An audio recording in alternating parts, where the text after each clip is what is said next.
औज़ुबिल्लाहिमिनश्शैतानिर्रजीम बिस्मिल्लाहिर्रहमानिर्रहीम। तारीख़ और शहरियत 7वीं जमात के लिए आज हम देखेंगे सबक नंबर 12 साम्राज्य की पेशकदमी।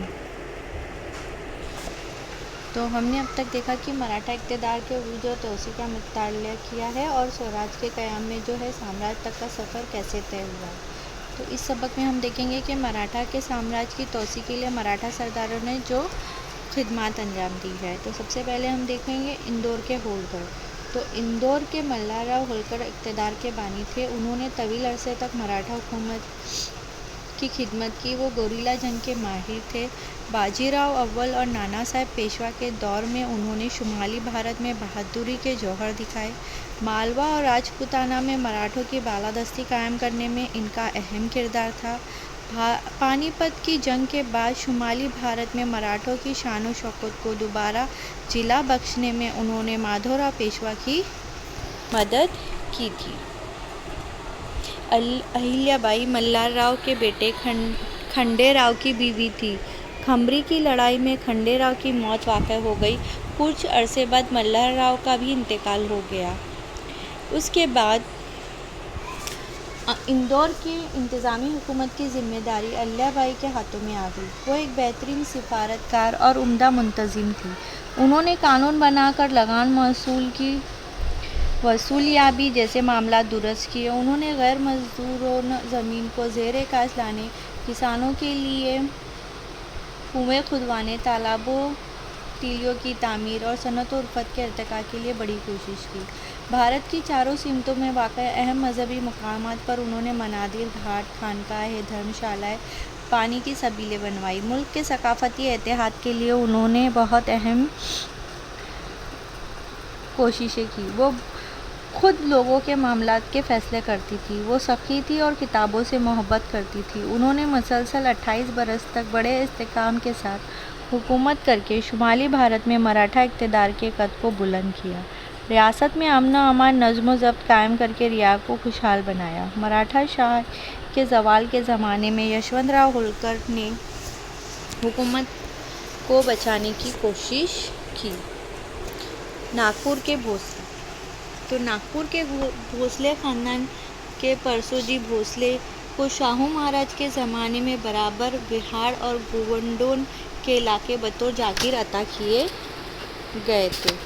नागपुर के भोसले ख़ानदान के रघोजी राव निहायती अहल और बासलाहियत बहादुर शख्स थे। उन्होंने जनूबी भारत में तिरुचिरापल्ली और आरका के पास के इलाकों को मराठा अमलदारी के तहत लाने में अहम किरदार निभाया। शाहू महाराज ने बंगाल, बिहार और उड़ीसा के सूबों में चौथाई वसूल करने के इख्तियार रघोजी भोसले को ही दिए थे। उन्होंने इन इलाकों को मराठा के ज़ेर इख्तियार कर लिया। सन 1751 में नागपुर के भोसलों ने उड़ीसा का सूबाई इलाका वर्दी खान से जीत लिया, जहाँ सन 1803 तक इनका तसल्लुत कायम था। अब हम एक इंटरेस्टिंग बात करेंगे, मराठा डीच। तो अब ये क्या होता है? कोलकाता के नज़दीक जो है अंग्रेज़ नागपुर कर भोसलों से डरने लगे थे। मराठों के मुमकिन हमलों से शहर को बचाने के लिए उन्होंने शहर के इर्द गिर्द एक खंदक खोदी थी, जो मराठा डीच के नाम से मशहूर हुई। ग्वालियर के शिंदे। बड़े बाजीराव ने शुमाली भारत में राणोजी शिंदे को उनकी फर्सनाशी देखकर सरदार मुकर्रर किया। राणोजी की मौत के बाद उनके बेटे जयप्पा दत्ताजी और महाजी ने अपनी बहादुरी से मराठों के इक़्तिदार को मजबूत किया। माधवराव पेशवा ने शिंदे ख़ानदान की सरदारी महाजी को अता की। महाजी एक बहादुर और माहिर सिफारतकार थे। पानीपत की शिकस्त के बाद शुमाली भारत में मराठों की बालादस्ती को दोबारा कायम करने में उन्होंने अहम किरदार अदा किया। उनकी समझ में ये बात आ गई थी कि शुमाली भारत के हमवार इलाके में गोरिल्लाई तरीक़ा जंग का आरम्भ नहीं हो सकती। इसलिए उन्होंने फ्रांसीसी फ़ौजी माहिर डबाइन की रहनुमाई में अपनी फ़ौज की तरबियत की और तोपखाना सलीके से तरतीब दिया। इस मुनज़्ज़म फ़ौज के बलबूते पर उन्होंने रोहिलों, राजपूतों और बंदलियों को शिकस्त दी। पानीपत की जंग के बाद मराठा क़ुव्वत को कमज़ोर देखकर अंग्रेज़ों ने दिल्ली की सियासत में हिस्सा लेना शुरू कर दिया। उन्होंने सूबे बंगाल के सिविल गैर फौजी मामलात के इख्तियारात अपने हाथ में ले लिए। उनकी ख्वाहिश थी कि दिल्ली के बादशाह को हम अपने काबू में करके ले और इन मुखालिफ नासाजगार हालत में महादजी शिंदे ने अंग्रेज़ को शिकस्त देकर बादशाह को दोबारा दिल्ली के तख्त पर बिठाया। उनके कारनामे से खुश होकर बादशाह ने इन्हें वकील मुतलक का ओहदा बख्शा, जिसके तहत उन्होंने शहरी और फौजी इख्तियारात हासिल हुए। उन्होंने कमसिन पेशवा सवाई माधोराव की जानिब से यह ओहदा कबूल किया। इस ओहदे की वजह से दिल्ली की बादशाहत मुकम्मल तौर पर इनके ज़ेर असर आ गई। डूबती हुई बादशाहत को संभालना आसान न था। महादजी ने इंतहाई नासाजगार हालात के बावजूद बड़े अज़्म व इस्तिक़लाल के साथ सन 1784 से सन 1794 तक दिल्ली के कामकाज को संभाला। नजीब खान के वारिस, जो पानीपत की लड़ाई के ज़िम्मेदार थे, अब वो रोहिलखंडी में शोरेश बुलंद कर रहे थे। नजीब खान के नवासे ग़ुलाम कादिर ने लाल किले पर कब्ज़ा करके पैसों के लिए बादशाह और मलाइका को ईज़ाएँ पहुँचाई, बादशाह की आंखें खुलवाई और ख़जाना हथिया लिया। ऐसी हालत में महादजी ने ग़ुलाम कादिर को शिकस्त दी और लूटा हुआ ख़जाना इसे वापस लेकर बादशाह के हवाले किया। बादशाह को दोबारा तख्त पर बिठाया। इस तरह महादजी ने पानीपत की लड़ाई के बाद मराठों के खोए हुए वक़ार को बहाल किया। दिल्ली के बादशाह को मराठों की ज़ेरनगी करके भारत के सियासी कारोबार को अंजाम दिया। पेशवा की घरेलू रंजिशों की वजह से रघुनाथ राव अंग्रेज़ों की गोद में जा बैठा था।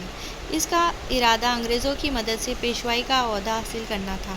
मराठा सिफतकारों को ये मंजूर ना था, इसलिए उन्होंने मराठों और अंग्रेज़ों के दरमियान लड़ाई यकीनी थी। इस सूरत हाल से ये बात वाज़ेह हो गई थी कि दो बड़ी ताकतों यानी मराठों और अंग्रेज़ों के दरमियान इस तसादुम के नतीजे में फ़ैसला होता कि भारत पर हुकूमत कौन करेगा। मुंबई से अंग्रेज़ बोर घाट के रास्ते मराठों पर हमलावर हुए। महादजी शिंदे की क़यादत में मराठा फ़ौज मुनज़्ज़म हो गई। मराठों ने गोरिल्ला तरीक़ा जंग इख्तियार करते हुए अंग्रेज़ों को अनाज की रसद मिलने नहीं दी। दोनों फ़ौजों का आमना सामना वड़गांव के मुकाम पर यानी आज के पूना मुंबई रास्ते पर हुआ। इस लड़ाई में अंग्रेज़ों को शिकस्त हुई और उन्हें मजबूरन रघुनाथ राव को मराठों के हवाले करना पड़ा। सन 1803 के तक दिल्ली पर मराठों के तसल्लुत था। अगर ये बात समझ ली जाए कि अंग्रेज़ों ने मराठों से लड़कर भारत को फ़तेह कर लिया, हमें महादजी शिंदे के कारनामों की अहमियत और कदर व कीमत का अंदाज़ा होगा।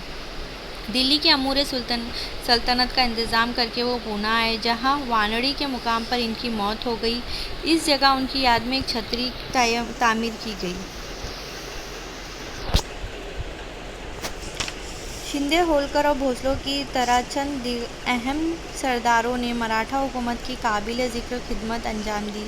शिवाजी महाराज के तामील करदा बहरी बीड़े को बाप बेटों यानी कान्होजी और तालाजी आंगोरे ने मजबूत किया, जिसके बलबूते पर उन्होंने पुर्तगालियों, अंग्रेज़ों, सिद्धियों के बहरी बीड़े के वाले इक़्तिदार पर अपनी धाक जमा दी और मराठा हुकूमत के साहिली हिस्से की हिफाजत की। सिप्पे सालार खंडेराव और दाभड़े और इसके बेटे त्रिंबक राव ने गुजरात मराठा हुकूमत की बुनियाद रखी। खंडेराव की मौत के बाद इसकी बीवी उमाजी बाई ने अहमदाबाद में मुग़ल सरदारों को शिकस्त दी, वहाँ के किले को फ़तेह किया। उसके बाद गायकवाड़ों ने गुजरात के वडोदरा को अपनी हुकूमत का मरकज़ बनाया। मध्य प्रदेश के धार और देवदास के पवारों ने शुमाली भारत में मराठा इक़्तिदार की तोसी में शिंदे और होलकर की बेशकीमत ताउन दिया। माधवराव पेशवा की मौत के बाद मराठों की हुकूमत पे अबतरी फैल गई। नाना फडणवीस और महादजी शिंदे ने शेराज़ी बंद कर दी। जिस वक्त महादजी शिंदे शुमाली भारत में मराठों को तसल्लुत कायम करने मसरूफ़ थे, इसी दौरान नाना फडणवीस ने जनूबी भारत में सियासत की कमान संभाल ली।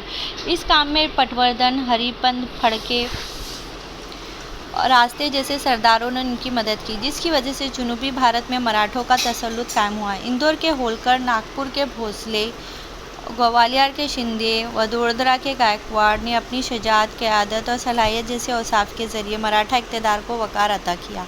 मराठा इक़्तिदार के आखिरी मरहले में ये लोग रीढ़ की हड्डी साबित हुए। शुमाली और जनूबी भारत में मराठों की हुकूमत कायम करने में मराठा सरदारों को कामयाबी हासिल हुई। माजी शिंदे और नाना फडणवीस की मौत के बाद मराठा इक़्तिदार के ज़वाल का आगाज़ हो गया। इस अहद में रघुनाथ राव का बेटा बाजीराव दुव्वम पेशवा था। वो कायदाना सलाहियतों से आरी था और बिरखिलाफ़ इसमें कई खामियां थी। वो मराठा सरदारों में इत्तेहाद कायम नहीं कर सका। मराठा सरदारों में फूट पड़ने की वजह से मराठों की हुकूमत अंदरूनी तौर पर खोखली होती चली गई। इन तमाम वजूहात की बिना पर शुमाली और जनूबी भारत में मराठों का रौब व दबदबा कम होता गया और मराठों की जगह अंग्रेज़ों ने ले ली। अंग्रेज़ों ने सन 1817 में पूना पर कब्ज़ा करके वहां बरतानवी परचम यूनियन जैक लहरा दिया। सन 1818 में सोलापुर में आष्टी के मुकाम पर अंग्रेज़ों ने मराठों को शिकस्त दी, जिसकी वजह से मराठा हुकूमत का खात्मा हो गया। ये वाक़या भारत की तारीख में एक बड़ी तब्दीली का सबब बना। इस वाक़े के बाद अंग्रेज़ों ने भारत के अक्सर इलाकों को अपने मातहत कर लिया। मगरबी दुनिया के साथ भारत के ताल्लुकात में इजाफ़ा हुआ और इसी के साथ भारत के माशराती निज़ाम में कई तब्दीलियाँ हुई। बहुत सी पुरानी बातें धुंधलाकर मद्दूम हो गई और बड़ी तब्दीली आई और भारत की तारीख का अहद वस्ता इख्तिताम पजीर हुआ और एक नए अहद का आगाज़।